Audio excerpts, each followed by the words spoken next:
Hij wordt ook wel de man who sexed up vegetables genoemd, Yotam Ottolenghi. Met zijn moderne gerechten, vaak op groenten gebaseerd en geïnspireerd op het Midden-Oosten en de mediterrane, veroverde hij de wereld. Vandaag heb ik een afspraak met hem hier in Restaurant Nacarat in Hudson's Bay voor zijn nieuwe boek Sweet.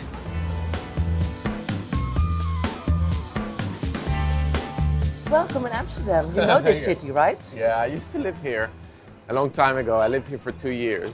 And Amsterdam, I always feel it's like my second home because whenever I go here, I recognize, I know where to go. I feel very familiar with the city and I absolutely love it. I used to ride my bike everywhere, like all Dutch people. And so, you know, you learn the city really well like that. And I love it. And I love the food here. Yeah? Dutch food? Yeah, I love Dutch food. An example?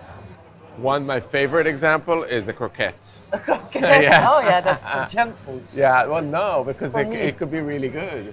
Yeah. It could be really good. There's the ones from Fabo, they're a bit like, yeah, you're not proud of buying those, although they're quite nice.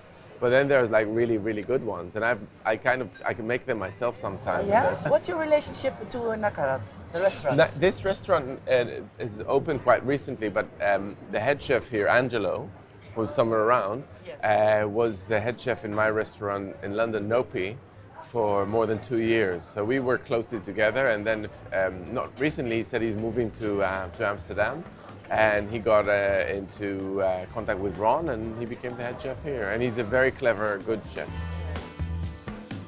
Het was intens. Ik heb heel veel geleerd. Het was een van de grootste uitdagingen dat ik ooit had. Hij heeft de stijl van koken voor mij een beetje veranderd over de laatste 4 jaar dat ik met hem gewerkt heb. Ja, en dat doen we een beetje hier. Met onze stijl, met Ron's stijl. Maar ja, dat is de basis en daar bouwen we gewoon op. Initially, you started to study philosophy. Correct. Yeah. But then eventually you started walking another road and became a master of food. How did that go? When I was at university and I did my degree, I always felt that this kind of heavy burden on my shoulder, saying, oh, you haven't done enough today, you haven't read enough. Intellectually, I felt tired. I felt like I can't read anymore, I can't write anymore, there's just a lot. And funnily enough, when I walked into a kitchen for the first time, a professional kitchen, the work was much more physical, much harder, but I wasn't as exhausted when I finished the day in the kitchen. I said like, oh, I love that work. You work with your hands, you create something very tangible, you know, you can touch it, you can smell it, you can taste it. And there was just such satisfaction from that. And then you go home and you sleep really well because you're super tired physically. And I just felt that kind of physicality and that kind of connection to the senses worked really well for me.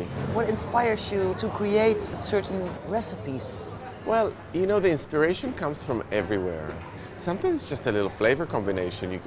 You see 2 things together and then it starts a creative process and you go, oh, I can do this, but then I do this, that and that. So essentially it's about a thought process that starts from one place and ends in another place and you never know what's going to happen. And then you experiment and often ideas don't work out and you ditch them, you start something else, but often they do and then it gives you a sense of pride, a great sense of pride. Your new book is being launched today. Yeah. It's called Sweet, so surprise me. I've always loved pastries. My first job in a kitchen was actually as a pastry chef. And I always took great pride in them, and I love baking and I love cakes.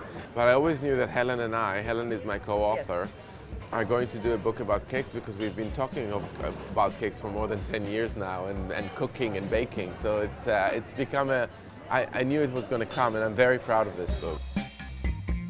He likes to be surprised. So when I bring him something, I have a little something up my sleeve that it has to taste good, it has to work, but it also has something unexpected that delights you. And we both love that in the pleasure of the eating. When we're both happy with something, I usually cook it, he'll try it, and we'll taste and taste until we're both happy. Sometimes it happens like this, and sometimes it happens after 17 times.